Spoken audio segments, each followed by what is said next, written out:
Assistiu ao nascimento da paixão do filho pelo teatro e decidiu aproveitá-la. Hoje, mãe e filho percorrem escolas com uma peça onde explicam às crianças o que é ser autista e vão contar tudo já a seguir.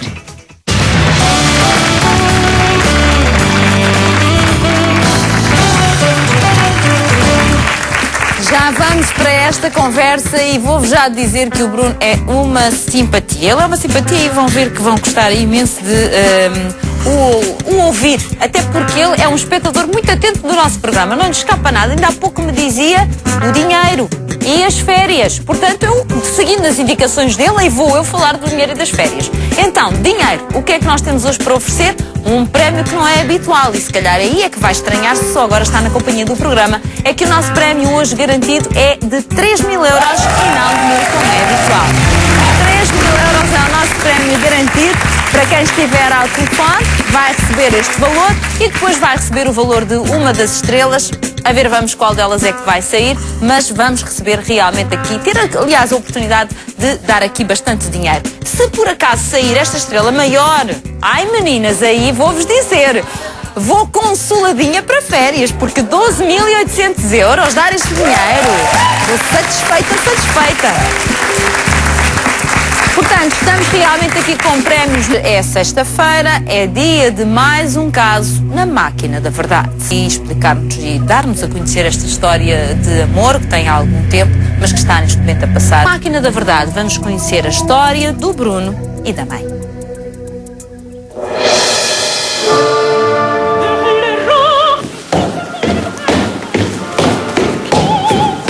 A Flauta Mágica foi uma ópera composta por Wolfgang Amadeus Mozart, em 1791. Bruno Viana tem 27 anos e é um ator especial. Diagnosticado com síndrome de Asperger desde os 18, sofre de uma perturbação neurocomportamental que afeta o relacionamento dele com o mundo. Mas, como se vê, Bruno parece um peixe dentro de água quando representa. Eu durante vários anos estive lá no Centro de Educação Especial, portanto lá no Centro de Atividades Ocupacionais. Fui ensaiando várias vezes com o João Cartaz, até que curei aquilo. Depois do Bruno ter saído do centro, eu achei que tinha que fazer alguma coisa e que ele não podia ficar em casa 24 horas e que havia uma missão cá fora e que, usando as capacidades do Bruno, ele vai, representa, eu apresento depois como é que funciona o autismo, como é que estão os meninos, como é que os meninos devem lidar com eles. É uma forma de incluir o Bruno e uma forma de educar os outros também para esta perturbação. Apaixonando-se perdidamente, propõe-se a salvá-la. Sinto-me feliz. Gosto muito de representar para as pessoas, gosto de ser famoso e é o que eu estou a ser. Ao longo de 9 minutos, Bruno conta-nos a história de uma ópera de Mozart. Consta que o famoso músico austríaco terá sofrido da mesma perturbação que o nosso protagonista de hoje. Mozart foi um gênio. Bruno é um jovem rapaz com capacidades especiais. Apesar de depender da mãe, completou o 11º ano e tem formação profissional na área da informática.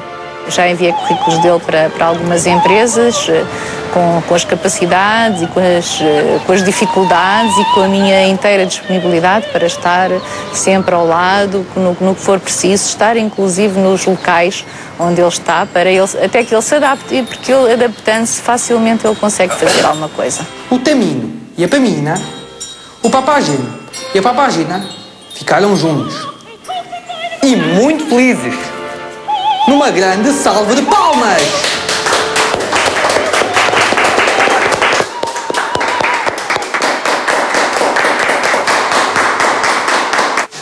A peça acabou, mas não é a última vez que será representada.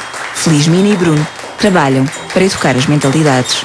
O que eu gostava de fazer no futuro era, se possível, ir a mais sítios, ir a mais vezes à televisão, como vou agora. As pessoas, ao verem um menino como o Bruno, portanto, podem perceber que ele tem capacidades. E é isso que eu quero mostrar ao mundo, é que ele é capaz de fazer coisas.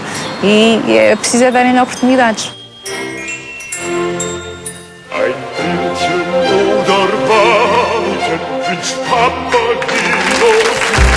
Já estamos na companhia da Felizmina e do Bruno. Olá aos dois, muito boa tarde. Boa tarde.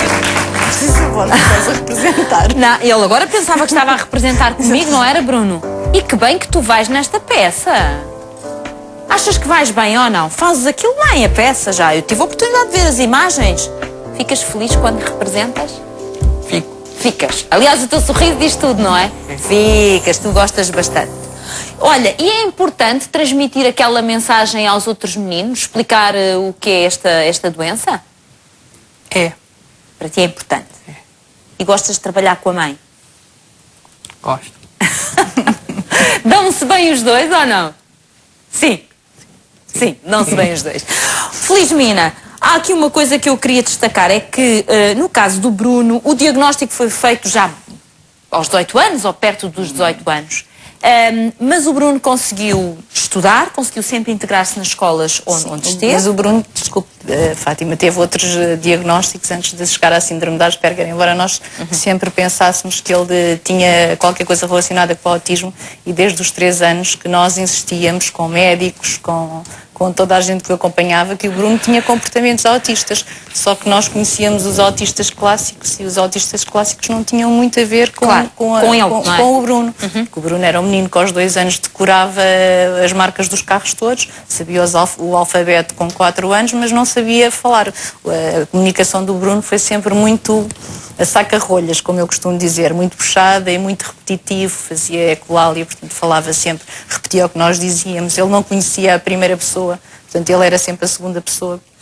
Portanto, ele desde cedo que ele manifestou estes comportamentos. Portanto, aos 18 anos foi só a confirmação daquilo que ele já tinha. Não é? Portanto, mas há uma coisa... começou por ser sobredotado, não é? Na altura chamavam-lhe, diziam que ele era sobredotado. Pronto.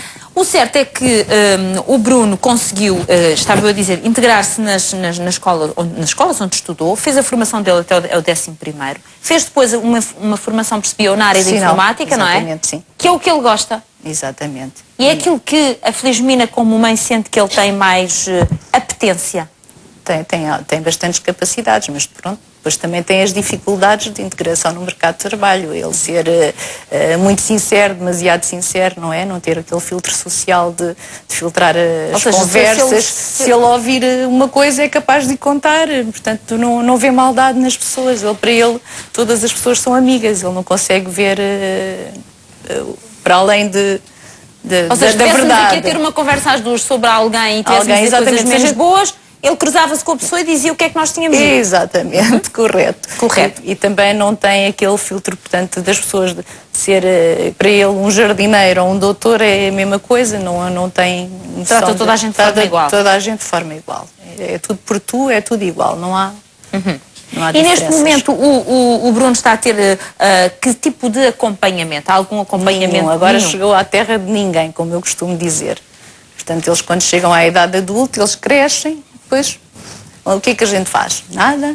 A Felizmina desempregou-se para estar com ele o máximo tempo possível, o máximo não é? tempo possível, e agora como ele esteve no Centro de Educação Especial, como ele disse na peça, em Cau, portanto eu acho que não desenvolvia as capacidades dele. Antes, pelo contrário, porque eles têm muita tendência a imitar os outros e, portanto, ele imitava depois os comportamentos. Se ele fez o 11º ano e depois voltou para trás, estava a regredir, portanto, acabou por sair, e eu pensei, bem, já que ele tem estas capacidades, eu vou fazer qualquer coisa em casa, é que a gente não pode ficar. E foi a senhora que teve esta ideia de avançar com a peça de teatro? Exatamente, comecei a propor a câmaras às câmaras, às escolas, até que tenho que agradecer à Câmara da Azambuja, que foi a Câmara da Azambuja que nos deu esta grande mãozinha, e que os meninos têm adorado, os meninos adoram a peça. Ficam felicíssimos a ver o Bruno. É impressionante como uma mãe, por amor, se transforma numa encenadora, numa estilista, eu sei lá, tudo e mais alguma coisa. A peça nasceu e aí anda ela pelas escolas com o filho a levar a mensagem. Eu vou ouvir aqui o Dr. Carlos Nunes uma vez mais, doutor, para que me responda àquilo que há pouco não tivemos a oportunidade de ouvir. O autismo é o quê? O doutor ia lançado, eu cortei-lhe a palavra, mas agora vai-me responder. Diga. Então eu tomo a palavra onde a deixei, dizendo que é uma perturbação do desenvolvimento, mas do desenvolvimento de algumas capacidades que nós muitas vezes nem pensamos nelas. Todas as pessoas pensam no desenvolvimento das capacidades visuais ou auditivas, mas há toda uma outra série de competências que são fundamentais para o nosso desenvolvimento e para a nossa adaptação ao meio envolvente. nomeadamente a capacidade de comunicar, a capacidade de estabelecer relações sociais, e quando se fala em relações sociais tem a ver com relações com os outros, mas também com o meio ambiente, com o que está à nossa volta, e tudo isso está muitas vezes relacionado com a nossa capacidade de diversificar os interesses, ou seja, de ser capaz de adquirir ensinamentos e adaptar os meus conhecimentos às mais diferentes condições, porque tenho interesses que são variados. Porque se eu me fixar sistematicamente num único foco, eu não consigo adquirir conhecimento. E, de facto, nós sabemos que, pelo menos estas 3 áreas de competência, de comunicação, de socialização e de interesses, ou a restrição de interesses ou não restrição de interesses, são as áreas fulcrais que não estão bem desenvolvidas nas pessoas com autismo. Pode parecer um pouco estranho, eu diria de uma forma mais sucinta, isto não tem nada a ver com inteligência, não tem nada a ver com outro tipo de capacidades sensoriais, como às vezes se procura pensar nisso, mas tem a ver eventualmente com a incapacidade de adaptação e ajustamento da pessoa a diferentes contextos. E nós só nos conseguimos adaptar a diferentes contextos se tivermos capacidade de analisar as aquisições e os conhecimentos que adquirimos em determinados contextos e passá-los para outros contextos. Exatamente. Eu nunca estive neste estúdio, mas sou capaz de depreender sinais exteriores que ditam o meu comportamento e que eventualmente farão com que ele possa ser ajustado. Essa dificuldade é muitíssimo maior de uma pessoa com perturbações do espectro do autismo. E eu falo em perturbações do espectro do autismo porque o autismo não é uma coisa de preto e branco. Não é algo que se tem ou que não se tem. Não é como uma infecção, que ou se tem ou não se tem. No autismo há uma continuidade com a normalidade. Uma continuidade dentro da própria espectro do autismo entre diferentes graus. E se eu estive aqui a falar em competências de socialização, de comunicação, de interesses e de interação social, nós podemos ter pessoas com todas elas ou com cada uma delas mais ou menos adaptadas. Mais ou menos desenvolvidas. E isso faz com que haja uma individualidade enorme em cada pessoa com autismo, todas elas debaixo do mesmo chapéu, que é esta incapacidade de generalizar conceitos e de se adaptar a Doutora, ainda uma última questão para fechar, que eu penso que é importante. Dizia há pouco aqui a Felizmina, eu disse, Felizmina, está a ter o Bruno algum tipo de acompanhamento? E ela diz-me, não, agora estamos na terra de ninguém. É verdade. 18 anos, não estamos... É assim, ou seja, há uma idade até à qual se pode fazer alguma coisa e uma idade a partir da qual só amor e carinho? Não. Não. Aliás, o amor e carinho é ótimo, mas é manifestamente insuficiente. É fundamental, mas insuficiente. E é um pouco o que eu dizia há bocadinho quando falava a respeito do que a outra mãe dizia da intervenção precoce. A intervenção precoce é importante porque deve ser iniciada precocemente. Mas não quer dizer que termine na idade mais tenra. A intervenção tem que desenrolar-se e desenvolver-se ao longo de toda a vida do indivíduo. Aquilo que acontece é que, infelizmente, mesmo no meio médico, existe uma separação que eu acho que é dramática entre a psiquiatria, a neurologia de adultos e a pediatria e a neuropsiquiatria e pediátricas. Claro.